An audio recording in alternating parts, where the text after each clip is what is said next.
Nicole a few minutes. I haven't heard anything one way or the other from her. Let's see what's going on. So Ta-Nehisi Coates. Yeah. So somebody sent me an article why white people love Ta-Nehisi Coates. I haven't had a chance to read it because I may get 7-8 articles a day from people, and it's just like, wow. Yeah. I like it, but at the same time, I have to figure out what to read. I might have read that one. I know I read something where even he was saying that it makes him question himself when many white people support him. But I think it's, I think it's like that. I mean, they have the majority of the money and, are able to be supportive of things in a way that we often can't or don't. But, I think the same thing with a lot of the musicians, our friend Beyonce, where there are a whole lot of white folks that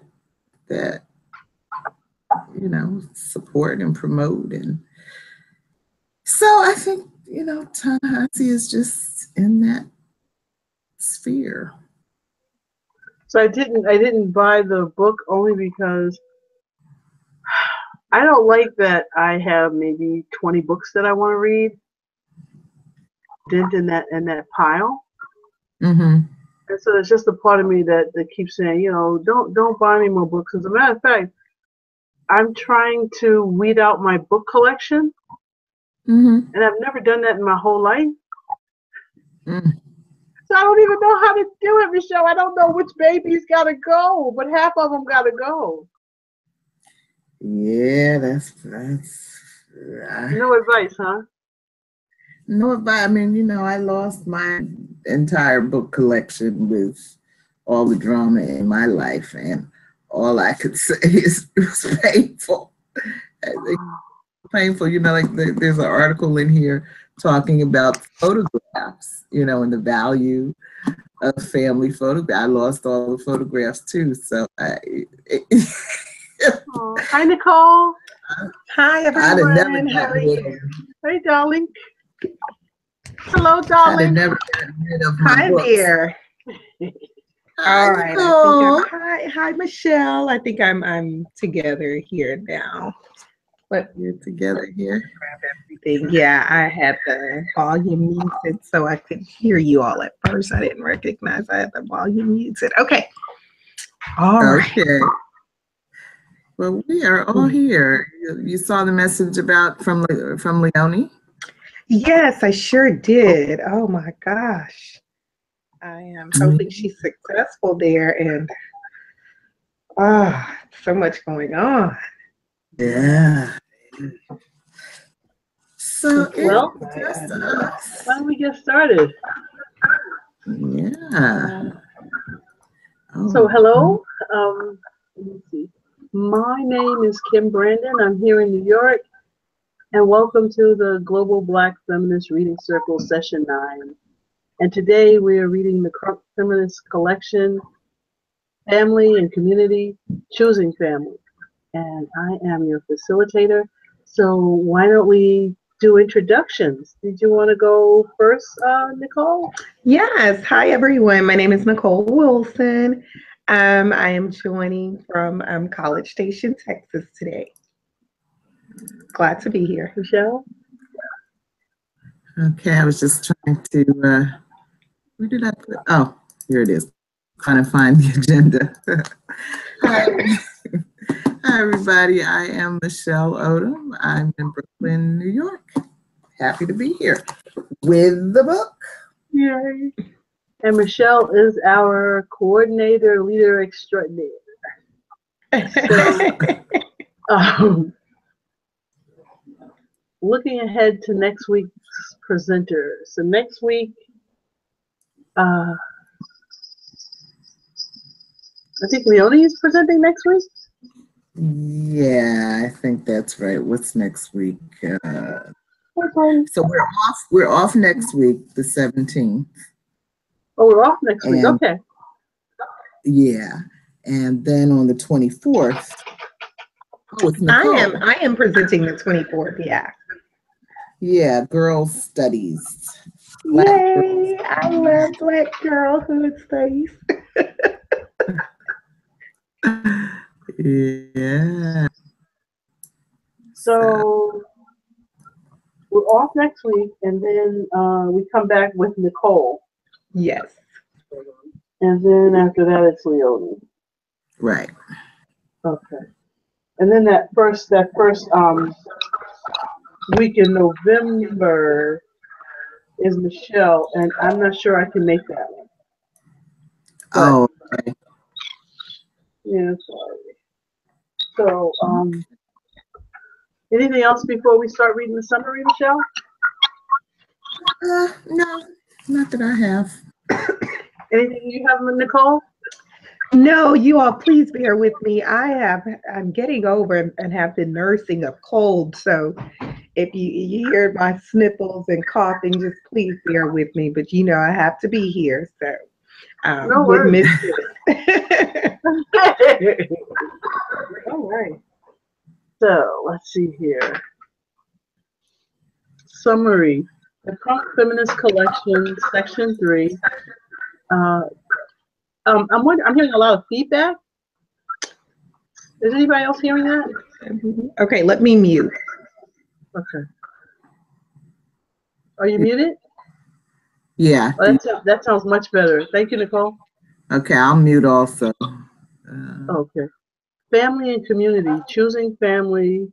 A blog post that highlight the impact of history, trauma, traditions, secrets, and the influence of love as we look at family systems and community circles.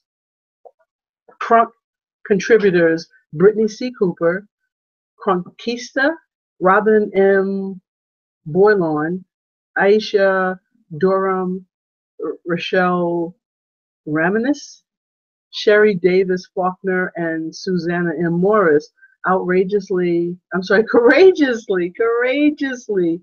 share personal experiences and insights on the perils and joys of choosing, building, maintaining family and community. Section 3 opens with the family.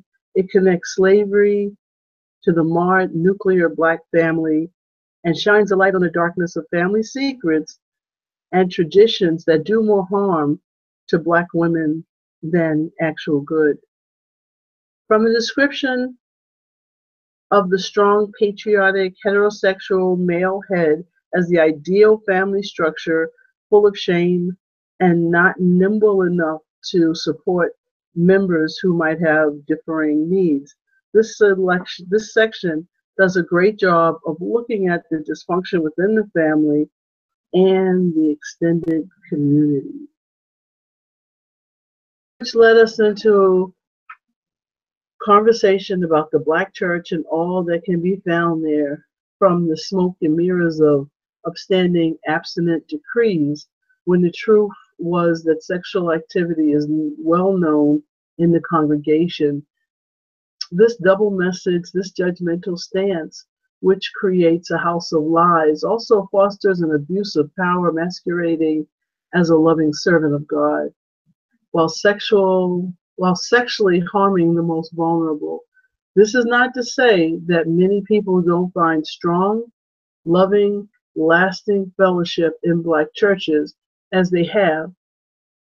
In the family, there are messages like fish dreams that cast a distrustful eye on daughters, and at the same time, the message is don't shame the family by getting pregnant too soon or not soon enough. The value of the daughter is based on whether she can wait for sexual activity and not wait so long that her empty nest, empty womb does not bring shame to the family either. On that note, the woman who comes out to her family may drive headlong into family traditions and the need for public faces that eclipsed the love and unconditional acceptance that,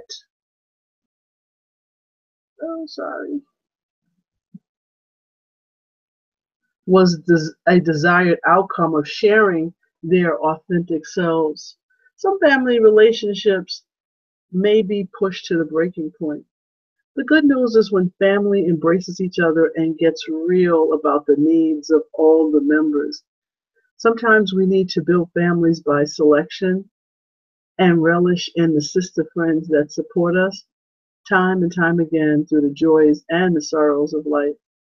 This section gives a powerful summary on the power of loving oneself and being true to the feminist energy that allows us freedom in our own lives and the lives of our sister friends. Here's the final thought from the section. What you build matters indefinitely more than what you tear down. Our work is the work of building, of making Black and brown girls see possibility.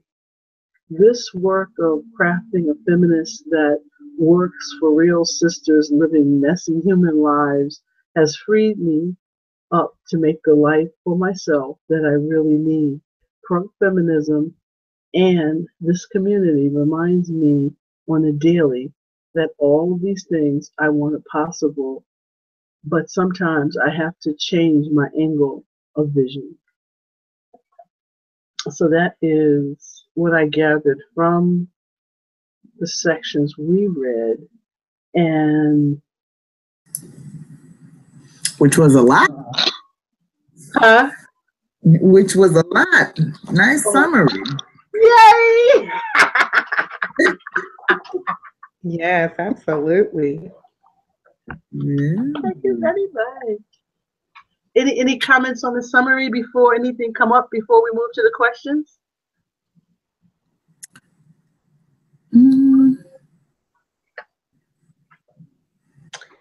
I just loved how you captured the getting real about the needs of all the members. I just love that you placed that reminder in the summary. It's so easy because it seems like a simple thing to do. It's easy for us to gloss right over that. So yeah, this is beautiful. Thank you, Kim. Yes. You're welcome. Okay. Michelle, would you like to read the first question for us? Okay. Brittney Cooper writes that she voted to take away her own vote in order to allow her pastor to make all decisions on behalf of the church. She later regretted this vote. Can you think of a time when you or someone you know voted away their own vote or ability to have a voice? Yeah, I thought that part was rather stunning. I'm wondering if I don't know. I'll see if I can find it. But anyway, no, I'm not. Can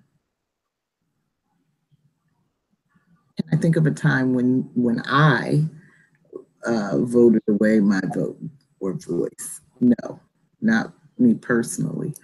But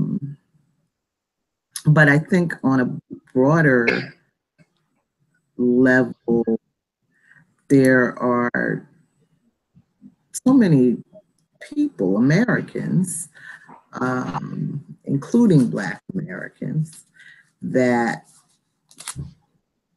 don't have any faith or trust in the electoral process.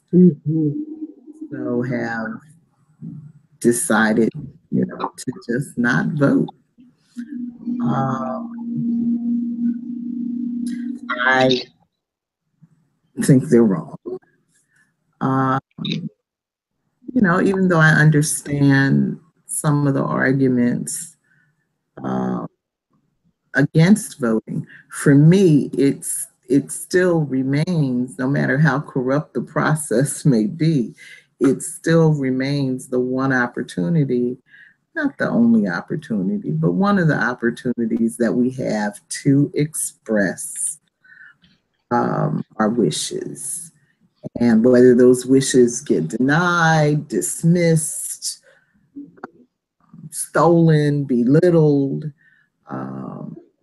I think it's fundamentally, I think it's still vitally important that we maintain the idea that we have a right voice in decisions that impact our lives. And if somebody is stealing those votes or corrupting those votes, then we need to deal with that. But what we don't need to do is throw away our right and our power to have a voice in things that impact our lives. Yeah, I agree. This especially made me think about the 2016 presidential election, and for a different reason, right? So we are, the fallout of the election made us have these, or encouraged us, shall I say, to have these conversations about the nation and where the country is going, and Black pain and Black fears and so forth. But then there's this undercurrent, what was happening, locally. And I think one thing we all learned is how important the local elections are. And every 2 years, these elections occur, but mediocre participation has been, for the most part, the outcome. And so I think in that capacity, I can say I have kind of thrown away or underutilized my vote. And I'm not doing that again. Like no, I am driving people to the polls. I am encouraging people to get to the polls because, and even something as simple as, or what we kind of think would be simple, like school board elections. And we have got to, I think, Black Americans, and I understand we could talk about it as performing citizenship, because we know for us and our Black bodies, especially Black women, citizenship is such a trope. It is entangled with some complexity that we have not even, I don't even know if we have the time to take that apart and deal with. But even if it's performative, I am going to, participate. So yeah. Good. And I'm just so on you. Always have been. And, if you tell me that I can't do something, then, I just want to do it all the more. And so, I know how hard Black people have had to fight and continue to have to fight for the right to have a voice in decisions that impact our lives. And whether it's voting, any aspect of our lives, it seems like there's always somebody trying to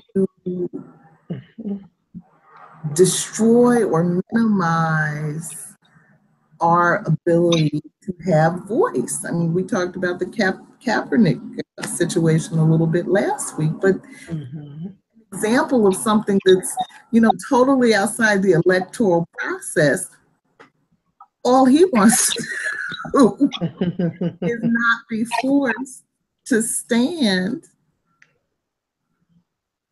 and out of the woodworks are these folk telling him what he can and cannot do. Like he doesn't have a right to have a voice in whether or not he performs honoring the national anthem. So to me, if you're trying to take away my power for whatever reason, then I want to know why. I want to know why. When I start to dig into that, I'm usually not happy with where it leads me. And so, then I become difficult. So, but I do think that one thing I liked about Cooper's pointing this out in this chapter, that really started out talking about the whole sex scandal with Long. Eddie Long, which I had a lot of fun with on Facebook. That happened. That's another story. But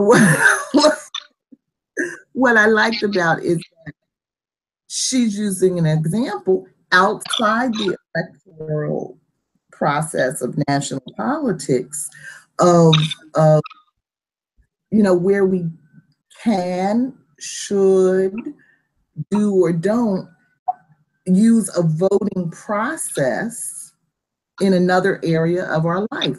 So that's the area of the church. Those of us that are actively involved in church.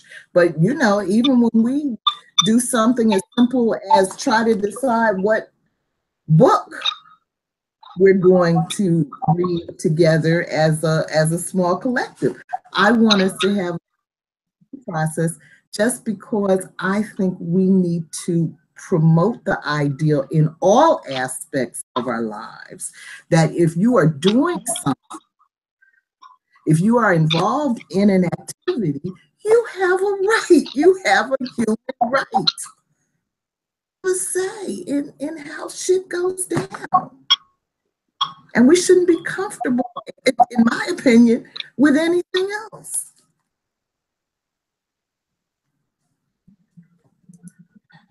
Thank you, Michelle. I guess just piggybacking off of what you said, I think with Kaepernick, he wanted to just say that so many African Americans are being murdered by police that he took the knee.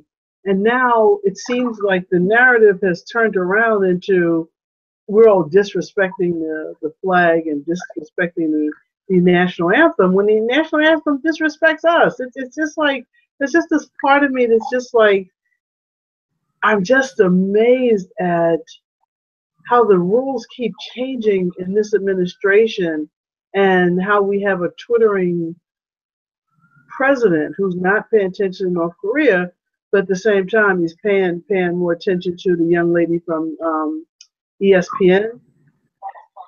So I worry now, like I've not worried before. But just in terms of my voice, I just noticed when I was more in the church was maybe 80% women. But it just pained me how the women gave the men all of the power. And I just witnessed that over and over again, that, the minister had to have a new car, or he had to have the best of everything. And you had to have on your best attire, otherwise you couldn't come in the building. And this is just one particular church. I don't know. I don't want to represent all churches, and that's what I want to be careful of. But there was something that the men had higher standards, and because the women were the majority, it just felt like, well, why are you giving away your power? So maybe I was a feminist way back when then too, because it just troubled me. And all the men, these few little bit of men set up on the pulpit, and all the women could do was contribute money to the plate and maybe do announcements. And I think that's a structure that we have. even in our families. Let him do it. Let him be a man. And I understand where some of that comes from. But it's not all bad, but at the same time, I can see sometimes we sell our girls out. Right. Yeah. Yeah, and I can there's some of it comes through from too, Kim. But for me, the question is, but how do we grow? How do we grow? Yeah. You know, like if you think about post-traumatic slave syndrome, you know, and some of the behaviors that she described, they're understandable. They're understandable given the experiences that we've had. But at what point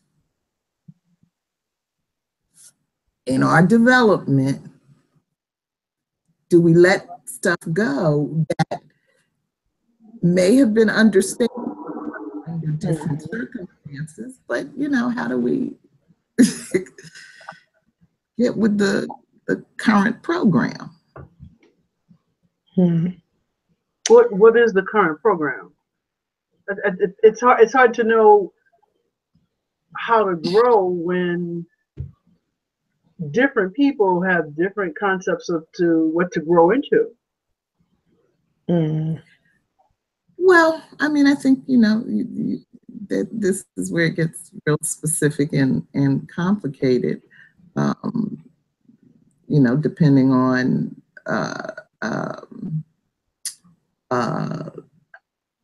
what area we may be talking about. One thing that's immediately coming to mind is education. Okay, so first, we weren't allowed to read, you know, then we were allowed to have segregated schools that were, you know, underfunded, under-resourced. And so we fought for the right for integrated schools because we thought that was the route to more equal resources. Well, we still don't have equal resources and we still don't really have integrated schools, but so what next? Did we learn anything? That's what I'm always asking myself. Did we learn anything? Anywhere, at any point? And so knowledge alone is not enough to change behavior. I know in my own life, but at what point do you learn enough to do something different? I thought you were talking about, I remember we were reading When and Where I Enter, and the push had to be whether or not the Black male got the vote or the women got the vote. And so there was this controversy for Black women that it felt like white women were kind of selling them down the road and making them second-class citizens, and then Black men were making them second-class citizens too, in a way that said, you know, later for being a woman, the Black people need to vote. Let's make sure, you know, we get that first. And I think those are the conversations that we as a community and families need to flush out, as how do we support each other and love each other, but at the same time, it can't be at my expense. It can't be me breaking my back to support you when if you want I don't know what I'm saying, but I guess it's just a conversation to have that says, how do we do this better? How do we, yes, I can support you, but I need you to support me, but where's the equal footing? And when do we not have equal footing? And can we be okay with there are things that we will have in our households that may not be equal?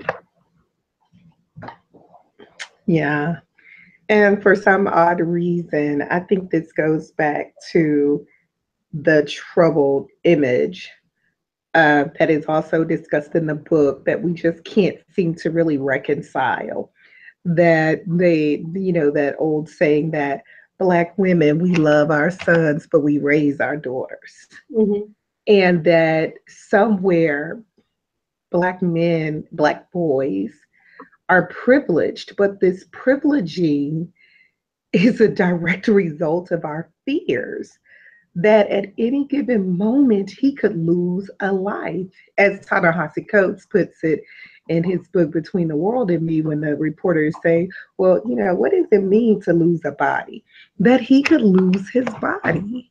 And how that is so rooted in enslavement and discourses, enslavement discourses, um, where and then I think that image of the kingly male, you know, coupled with religious rhetoric, and some other, you know, and just a patriarchal society, it has a way of doing this, like this double consciousness, almost like this doubled image of the Black male, Black/Black boy, and then having to work to undo that image in the context of a romantic relationship. Because I'm sorry, I ain't your mama. And I had to let my husband know that early. No, I am not here to mother an adult man. And if that is your expectation, you thought wrong.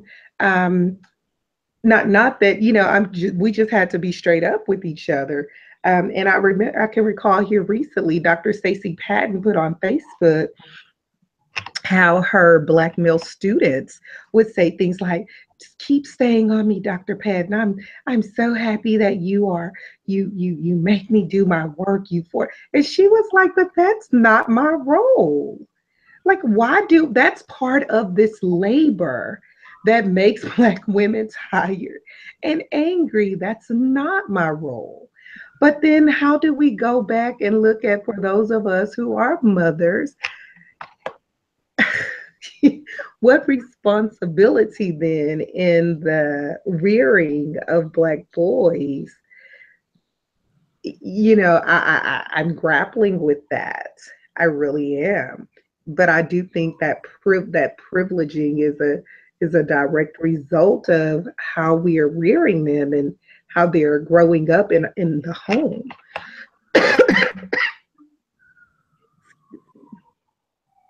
Thank you, Nicole. Yeah, you're welcome. We'll move on to the next question. Okay, absolutely. Let me.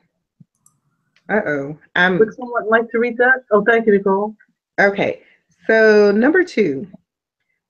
Why does the public discourse of Black women and girls' reproductive choices cause shame to the entire family structure? How do we push back on this narrative? Oh, that's a deep one, Kim. Well, as a mom of 2 little Black girls, whom I love dearly, that section really resonated with me when one of the Crunk contributor talks about once the young girl starts menstruating, and all of a sudden it was like, keep your legs closed. You know, it's like policing her body. Oh, that was complex for 2 reasons. I mean, there's this reality that we do know how becoming mothers too soon has a way of stealing dreams, joy, the power of the imagination, if you will. And then there's this kind of, and being able to protect that young girl's body. And I think there's this other troubling aspect of this, which coupled with that is like what she was talking about, that the family members are just, you know, saying, but we have high hopes for you. We want you to do, you know, it's kind of like hope Black girls have to do their part of carrying on this, you know, making progress. Their bodies are still used as these mantles, determining how the race has progressed. But then there's this other concept of that's deeply troubling there. I guess it's, for me, it's tied to like our fertility rates. Like I keep trying to figure out what is happening that population says, and I know there are many things, that we have remained at about 12 to 13% of and you can't make me believe that that's not intentional. Um, and then it's this concept of, because a lot of us are, if a black girl does have an unwanted pregnancy, you know, then that religious component of, well, we don't do abortions. I mean, I think it's just a complex uh, entanglement of things and reasons why. And I'll just say this before I pass the baton. For it's so crazy that, or interesting, shall I say, that reading that section made me think about, do you all watch what's that show? Shonda Rhimes, the lawyer, Viola Davis. How to Get Away with Murder. Yes, How to Get Away with Murder. Did you all see the episode with Cicely Tyson, her mother, on there? And Yes. She's like, okay, and I don't even know why this made me think about that episode when she's saying like, you knew my uncle raped, well, yeah, the sexual misconduct. He said you knew about this. And so, and I think, you know, we are trying to prevent something from happening to these young girls, that we would have to go to extreme ends to kind of vindicate, because in that particular episode, she begins to tell how, you know, step by step, she allowed the house to catch on fire, or the house caught on fire, right? And the uncle ended up dying in that home. And so it's just complex. A body that has never really been protected in this nation. But anyway, okay, let me. Nice. Thanks, Nicole. Wow. Yeah.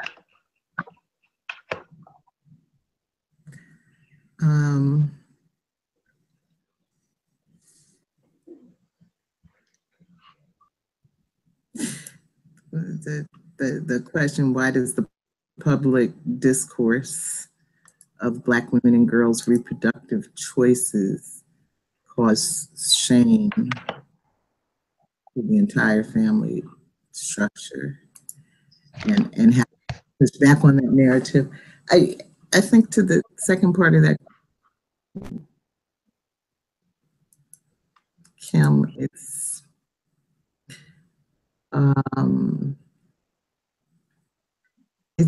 having conversations like this as broadly as possible. One thing about this whole section of essays, a lot of what came out that you got at in the summary was about the different needs of that make up the family. And so I think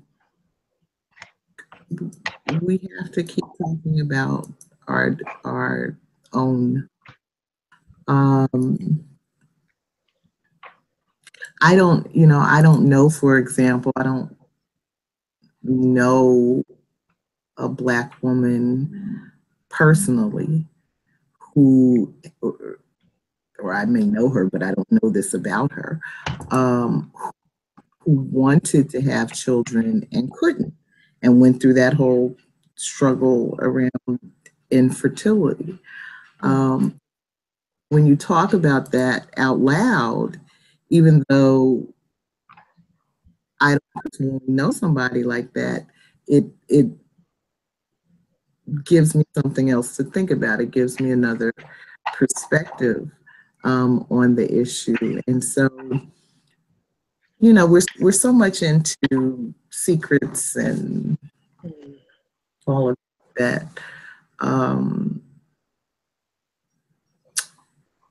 that's why I say I think the way that we push back on narratives that that are maybe problematic in some ways. We push back by telling whatever our own truths are.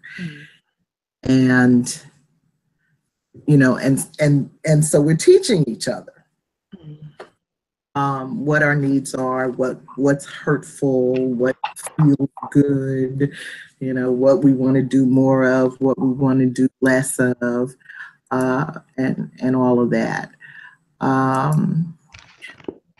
First part of the question, why does the public discourse of Black women and girls' reproductive choices cause shame to the entire family structure? And I might say the entire Black community. Because I think it's what we were saying earlier about the role of women in the church, that, you know, that all of this stuff comes from someplace, that like when I think about how many years that Moynihan report was prominent, you know, in our minds, that you know, Black women emasculate Black men, and, you know, we want to be the heads of families and all of that kind of stuff. We just willy-nilly have babies, and we need to stop having all these babies, and we're having too many babies. And, you know, of course, it was good to have a whole lot of babies when you could put those babies to work for free and right, some money. But as soon as we stop giving up the free labors, now it's a bad thing. Right. Too many babies. And so, you know, I think these conflicting messages, you know, have left us kind of confused about who we really are as natural beings, as human beings, and really being able to be in touch with what it is we want to do, what it is our natural right to do. You know, and again, with the control, you know, there's the whole forced sterilization thing that we've been through. And, you know, there are always all these people out here trying to control what Black women do with our bodies. And so it's a constant struggle to get ownership, not only of our own physical bodies, I think, but of our own minds, of what we really want. Absolutely. Thanks, Michelle. The next question. What you had to say about that? You were the mother of a young girl. What's your take? Wow.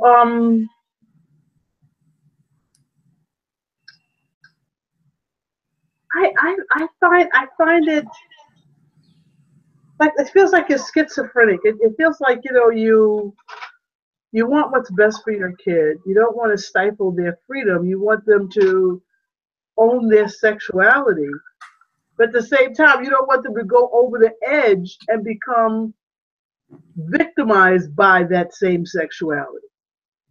So it's like, I want you to grow into who you are before you decide that your body is who you are.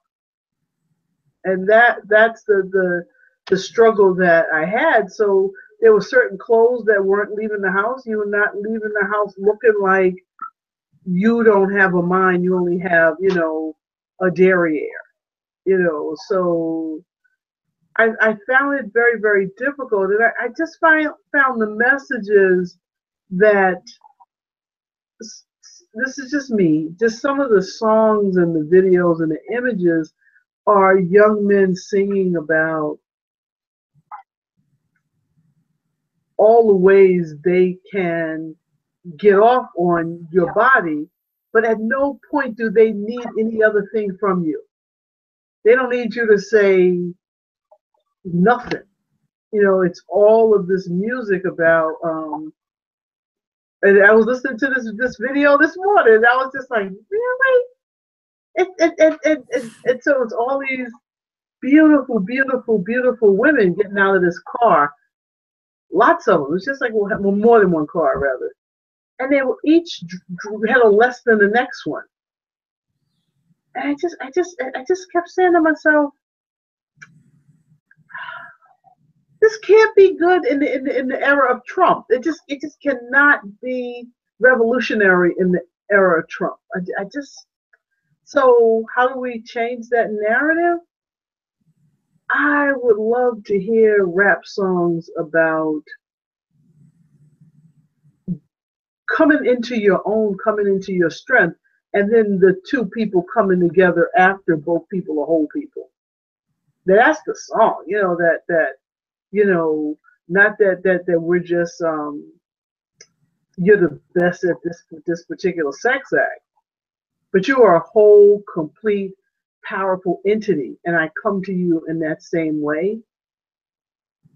You know, I just think that it's so sad that some girls base their whole self-worth on whether or not, because there's this somewhat man shortage because of this incarceration model that we're living under, you take any old little piece of a man. And I don't know about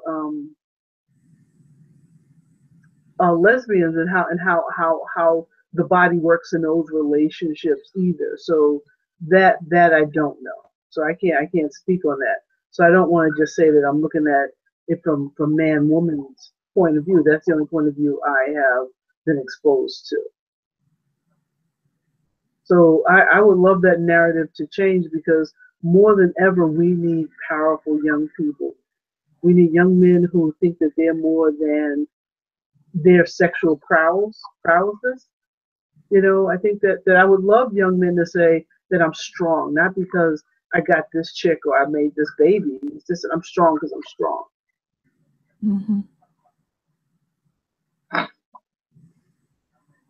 So that. I'm glad you said that about lesbians, because it reminded me that I love that that essay. Was it by Crunk on coming out? Right. Mm-hmm. Yeah, it was Crunk. Yeah, that was Crunk. Yeah, and you know, some of the outrageous things that her mother said to her after. but what I enjoyed about it is, even though, you know, her mother's homophobia was coming out, she was being honest with her daughter about how she felt. And her daughter was being honest with the mother about how she felt. Mm-hmm. And because they had that level of trust and honesty with each other, they were able to survive this revelation and to educate each other. So, you know, so I like that about that essay. That's true. You know, those brave conversations, but Mama needs to pull back a little teeny bit. She needs a little bit of a filter. Right. But that's where she was. She said, why is that girl coming around here all this time with that short hair? So, Michelle, you better not go to her house. I better not.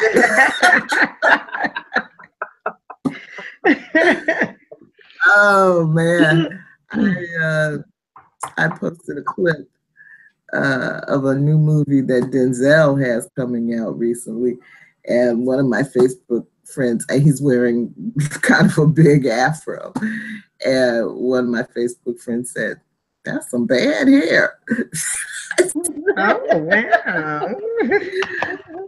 Bad isn't good or bad isn't bad? Right, that was my question, Kim. She didn't respond, so I don't know. Wow. But That is truly something. But it's not until people are honest about Right.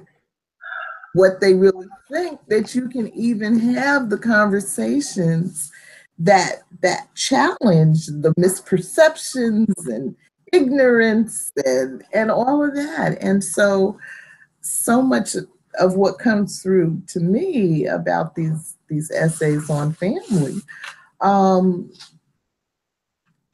is the secrets and lies, the the the pressure we put on each other, and the phoniness. But until some brave soul steps out there and moves it to a level of truth, then to me, the relationships that we have are not really genuine. They're not really authentic. They're not really strong. And if we're going to talk about building strong families, then I think truth in all its messiness has to be at the center of that. Yeah. I agree, and I think that was the hardest part for me in parenting, especially parenting a young woman, is that you get to a point where you have to start initiating these very hard conversations, and one, to not be judgmental, two, not do what your mother did, and to figure out how to do more listening as opposed to saying, "You did what?" Right. So I'm learning to listen. I'm trying to say, okay, my goal at this point is to be more of a coach than anything else.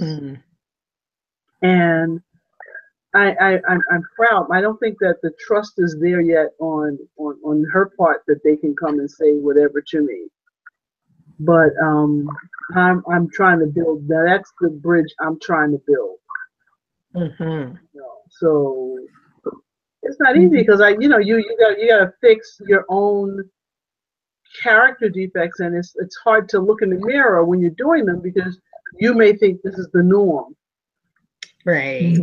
Like my daughter says I curse too much, and I thought it was good. I thought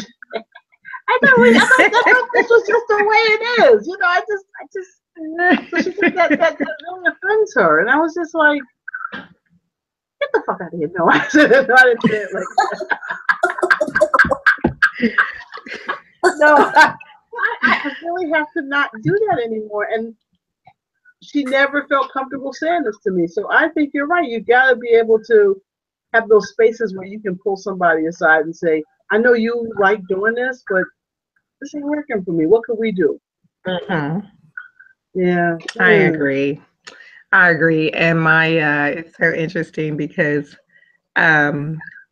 just a thought, that I have two girls and, cycles and bodies and as free as I want them to be, and that I desire free, that their bodies will be free in their minds. And I still find myself having to, kind of give myself that talk, like, back down, let that go, stop thinking about that. Even we do book club together, the girls and I, and so we get together, we read, and so, but I'm learning as a result of the baby twin, she's a little bolder. And she said, well, it's like, it could be so fun, but it's like having our English teacher with us. And I'm like, oh, okay. So I need to, but I keep reminding myself that I need to step back and figure out a way for us to just enjoy the conversations about the book instead of, this kind of being instructive. And I promise, like, I always make them write. We all write something about the book. and I'm teaching them. Well, so I'm working with them on you find the best text evidence, you integrate it. And so anyway, the dilemma for me has been, how do I use this as, something that's going to be useful as they're taking standardized tests and so forth, but that could still be fun. And I need to step back because I heard what she said. But I think I do that because, leading to the next question, Kim, I have a mother whom I love dearly and deeply with everything in me. My mom, in any other life, would have been a wonderful teacher. She enjoyed teaching us. I can recall being a little girl and my mom teaching me. Um, but my mom was never able to, before I was born or whatever, my mom didn't graduate college, and those deferred dreams. And so, and then by the time I got older and really they recognized I love books. And I know that's something she probably would have enjoyed, but she just didn't have time because she was working all the time.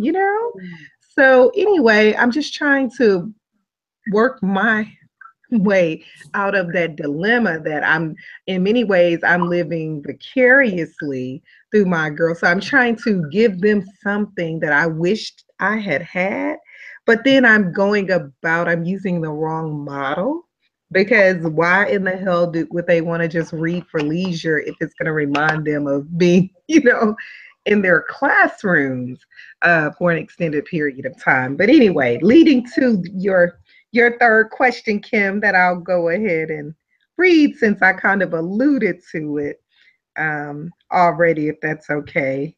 Mm-hmm. Is that okay? Yes. Okay. Dying young, taking care of everyone except ourselves, is an early death sentence. Why do we take on the role of mothering the world? Ugh. Somebody's got Can I just say before we answer that, your daughter said, "What now? This could be fun." It's like being with my teacher. And I said, well, okay, I recognize criticism here, so okay. But I think that in years from now, they will look back on those moments with you with a whole different lens. Right. Because it gives you an opportunity to talk about learning and books on a different level that they would never get in school. Right. That is so true. And maybe a long time before they appreciate it. And I just find that asking questions and listening, yes, may help with that. She's a pistol, that one. Yes, she is. This could be fun. This could be. And I was looking like, well, hell, I've been having fun. What's the problem? We read this book, Zoe in Wonderland, and this is about this little Black girl. I mean, it's beautiful. I love it. And so I'm learning. What's wrong with you? I'm loving it. So yeah. Oh man, these kids. Yeah, they're. But I do wonder about that. Like that section, of course, had me thinking about myself mothering and my mother and being working mothers.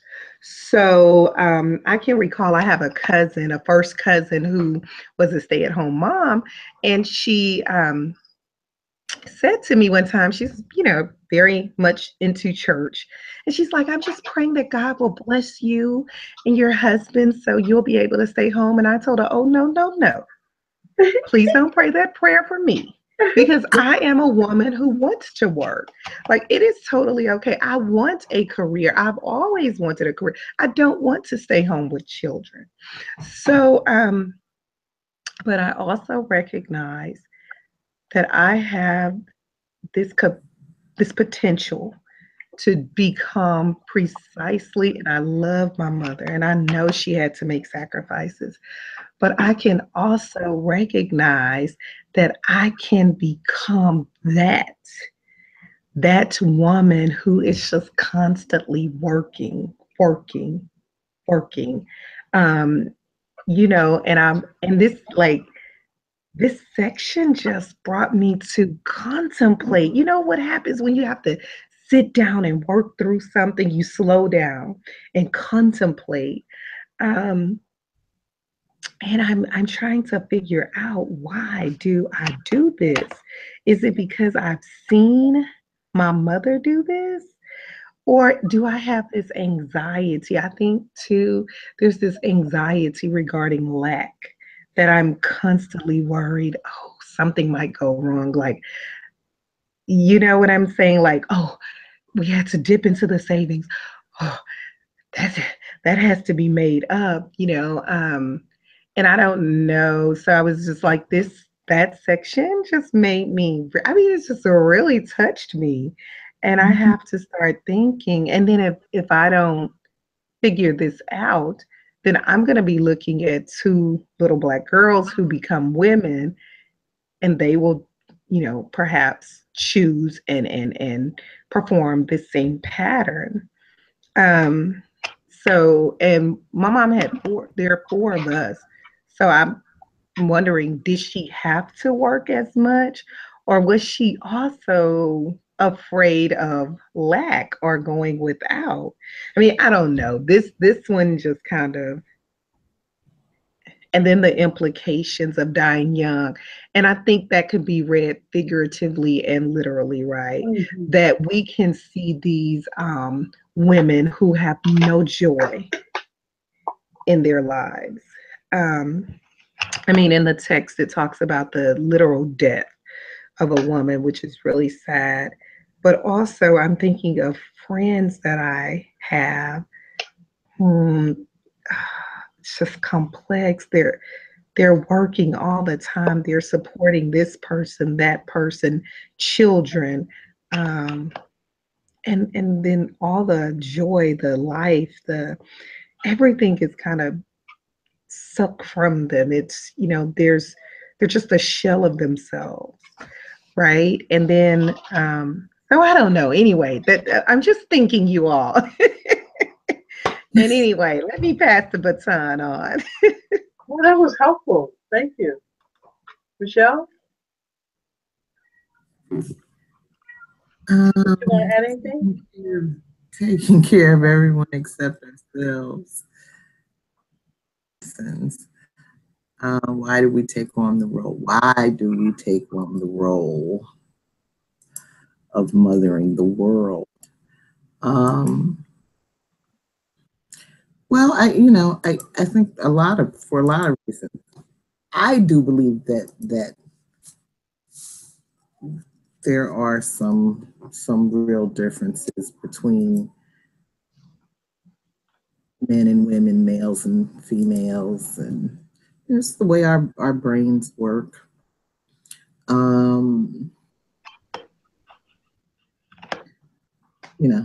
This is me being surrounded with brothers and sons, and take the example of a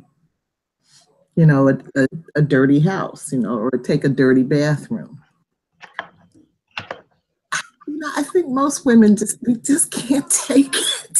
Right. I can't. We gotta do something with that toilet. I think for them, they really just don't care. They really just don't care. And so you put those two things together, and the woman is going to end up. But is that because of socialization, Michelle? Well, maybe, it may be, but here we are. Right. And so I think that another example running of the world. Mm-hmm. I mean, we've got person who appears to be careening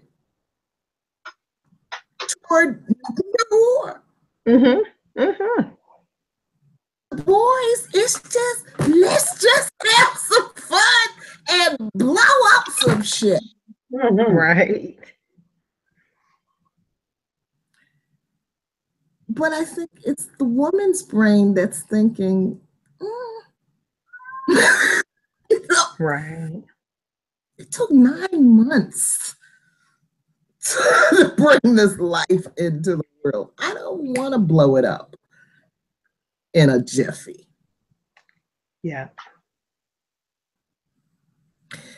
So I think those kinds of just the way we see things forces women into this mothering role, because really, if we don't do it, who will? And that's not to say that there are not men who have developed their nurturing side, their feminine side, whatever you want to call it. They exist. And there are women that, don't give a damn about anything. But I would say, to generalize, if I were generalizing, that, we are in the caretaker role because we are caring people. Mm-hmm.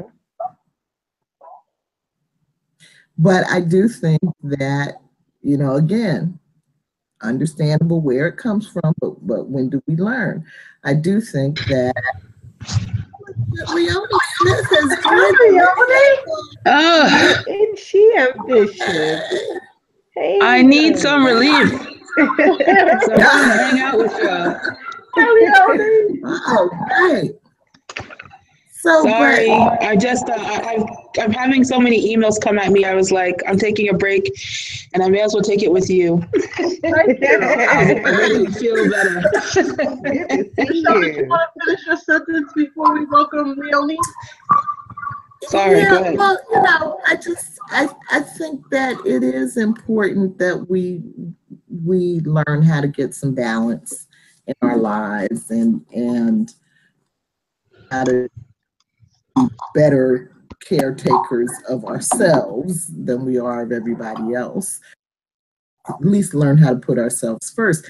And so I think, that's a part of the conflict. When you're not mothering personality, then you risk the label of selfish bitch, which doesn't bother me. But, I gather it bothers some women. But because to me, if that's how you're labeling me, it's because you have not been successful at oppressing me in whatever way you were trying to oppress me. And so, if you're calling me a selfish, maybe that means I'm succeeding at taking care of myself. And, so everything balance. Well, thank you. So, hello there, Leonie. Hello.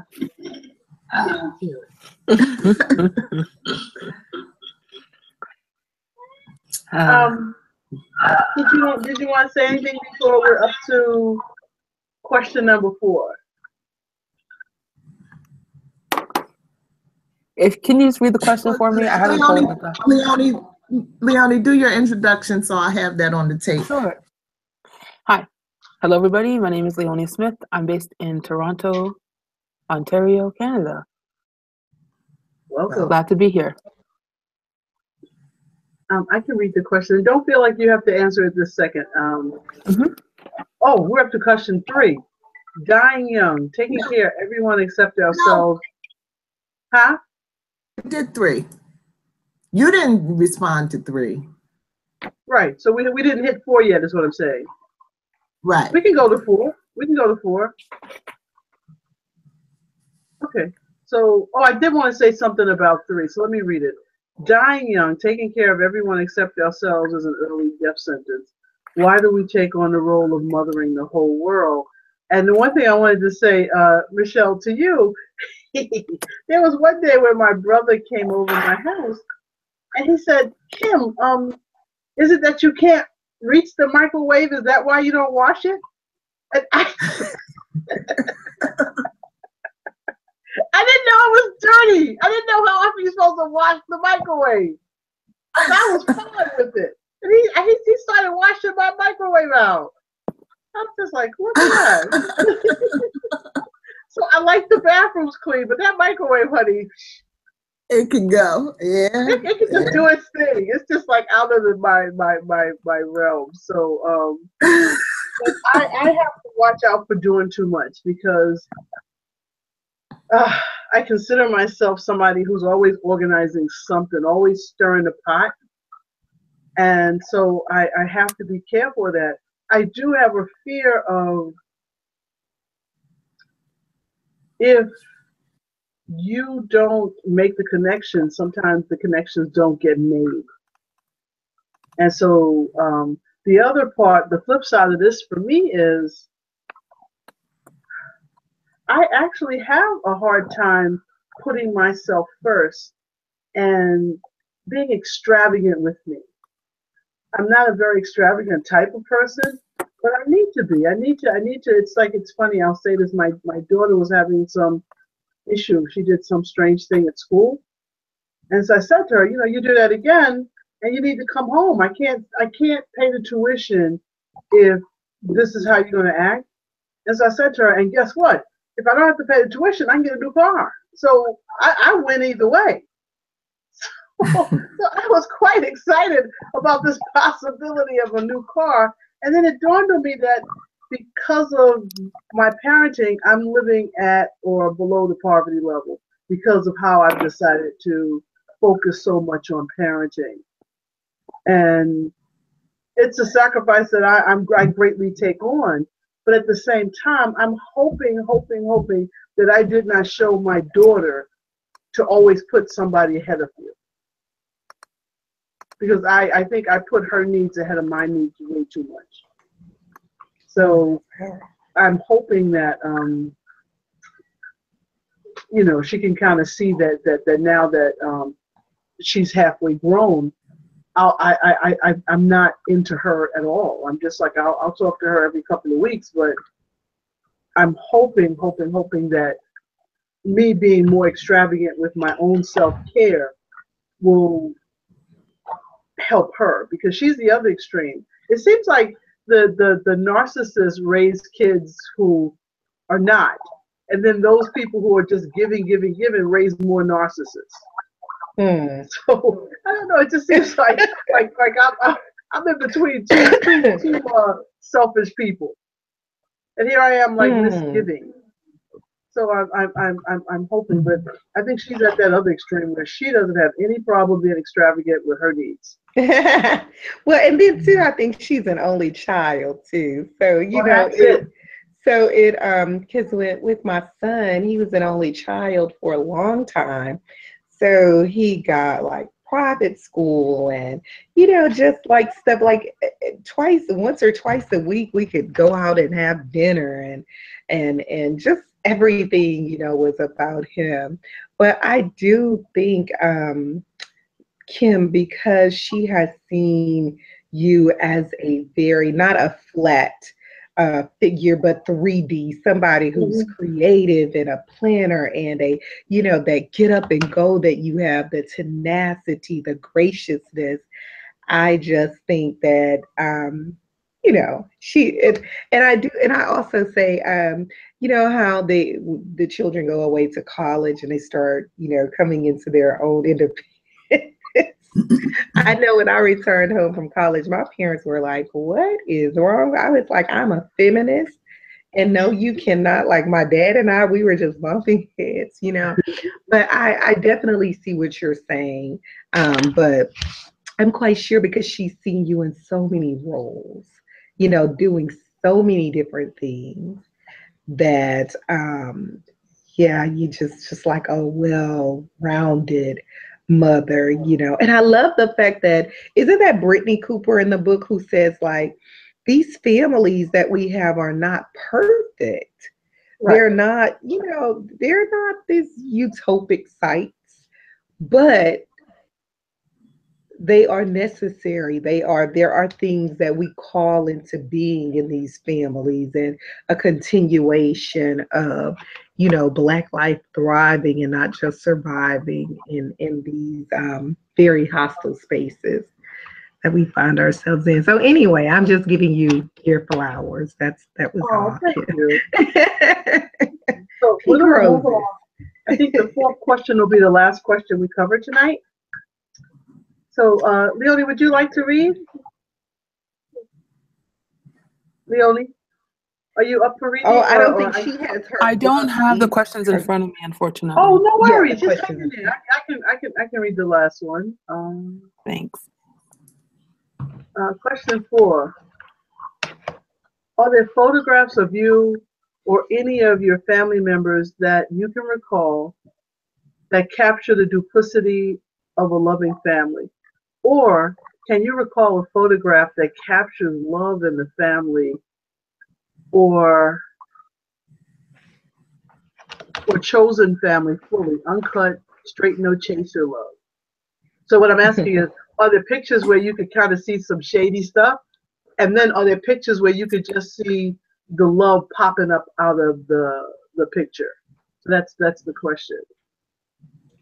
Well, in many regards, I think they should have titled this chapter Mothers and, Motherhood, Mothers and Daughters, Complex Parenting Relationship.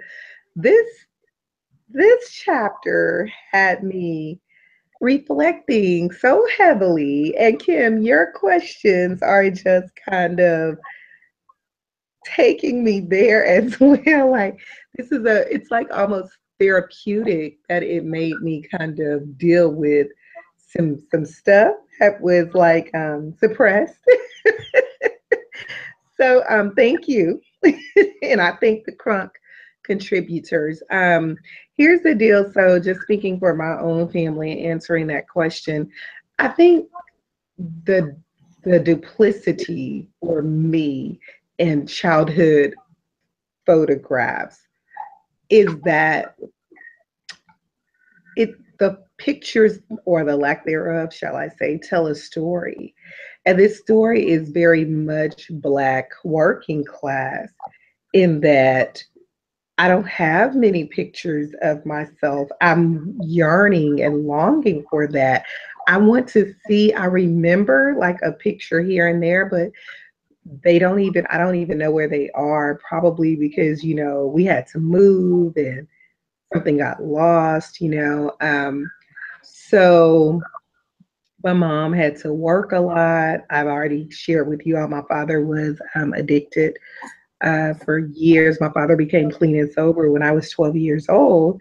And he's now, a licensed professional counselor who's also giving back, drug abuse and addiction recovery specialist. But I never thought about why I am so adamant about us taking family portraits until I read this chapter, and then reflected on the questions you provided. And it makes me understand why I have been like very adamant. Like, no, we're gonna take these family pictures. And there is even, this way that I have made my siblings and my parents, and I make all of us, I schedule the family portraits. And this has been like critical for me. And I think it's because though I was not thinking about it, but I understand how important archives are. That at some point our bodies leave this earth, but there are still generations, or and I don't know depending on what you believe, but our bodies kind of leave this realm. But whether I'm reincarnated or if there's a head, wherever I'm going, but at some point I do want my memories to live on. And I can only imagine, like last week, the great, great, great grandchildren. And I want them to know of me. I want them to know about something about me, which is why I'm thinking more about creating this archive. Um, and then I'll just close with this. So I'm throwing myself a 40th birthday party in February. And guess what? I don't have any damn pictures, of myself to really celebrate this past. And I can recall just like three or four pictures. Again, I don't have access to them. I don't even know how I would have them recreated or anything. So anyway, I just understand that it's just, it is what it is. My mom was working class family, and the pictures are missing, but my children won't have that issue. I've got pictures everywhere online. I'm storing them everywhere. So anyway, all right, I'm passing the baton. Oh, thank you. Who's next? Well, I'll go. I have this one picture that I adore. It's a picture, I must be a year old, and we're in Baltimore, and we're sitting on a stoop somewhere. Get out of here. Anytime I talk, he comes over. We're sitting on a stoop, and my father is holding me, and I just love this picture because there was just such a strong relationship between me and my father. I was definitely his daughter for my whole life. He has had this affinity towards me. So I'm real happy about that. And I think where the duplicity comes in is that there are no pictures of me and my mother. Mm. And so when I think about it, maybe if I try to find one as an adult, but it doesn't exist. That there's just a picture of me and my mother. There's a picture of all of us together and with my mother in the picture, but it just kind of really highlights the relationship we have, or the lack thereof. And he wants to say hi. He got that good.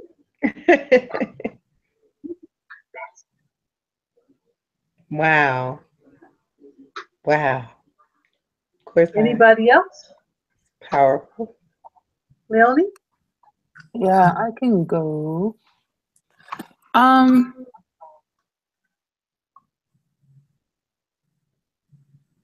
just thinking, I actually don't have any pictures of me with anybody else, like even in childhood, that I can think of. I just ran across a couple of them when I was moving. And there's pictures of me, like there's school pictures of me posing, and there's pictures of me posing just like in general. But I'm by myself. And I think it's because so I was my mother's last baby, and my sister, who's 18 years older than I am, was having her first baby. So I had a niece that was my age, and she died when we were 6. And we were 2 peas in a pod. We were very different because she was a sickly, and so we didn't go to the same school and stuff. But like, I considered her my other half.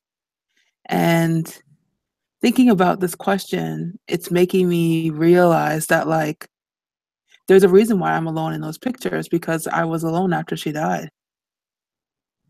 I've always been a person who has been, I don't like to use the word introverted because I don't see why it needs to be pathologized, but like whatever. But introverted. And so, yeah, that was the closest relationship that I had in childhood, and it was lost when she died. And yeah, it's interesting around this piece around chosen family, because that's something that's only coming into my life now, particularly around the stuff I'm doing around nonviolence and meeting those people and connecting with them. And there's no pictures. I mean, there's pictures of me. Well, actually, there's a picture on Facebook of me and my friend Mark. And yeah, I think this idea of chosen family and taking pictures, because I also didn't allow pictures to be taken of me for a very, very long time. And being in that place to like take pictures or to take selfies with like people and stuff is something that's very new to me. And when I do see the few that I have, you know, because I'm new on this journey, they absolutely reflect the depth of relationship. If I'm standing next to somebody and I'm smiling, it's because I want to smile. It's not because I'm trying to make a good picture. And I trust that that's what I'm getting from them as well. Otherwise, I wouldn't be standing next to them. Mm-hmm. Nice. Thank you. Michelle, did we hear from you? Oh, wow. I'm almost scared to answer. Scared to answer this question because it's such an emotional topic for me. I can't, but photograph comes to mind easily that captures the duplicity or the straight no chaser. Well, I'm thinking of when I was a baby and my father, who was a rather large man, was had me up on his shoulder like this, and that's one that comes to mind. No, it's a painful topic for me because I was the family archivist, and my family had loads and loads and loads of pictures. I'm sure I've told you all this story before. But my dad was very active in the civil rights movement, and so he had a lot of photos from he was loved to take photos, so we had family photos and church photos and movement photos and all kinds of stuff. And so and newspaper clips, all kind of stuff. And so when he passed in 1979, my mother put me in charge of all of that stuff. She bought me 4 big file cabinets, and and I chugged that stuff around for years, planning to get things scanned in, not getting it done, not having time to do it. And so eventually, in more recent years, with my little jaunt down poverty lane, I ended up losing all of it.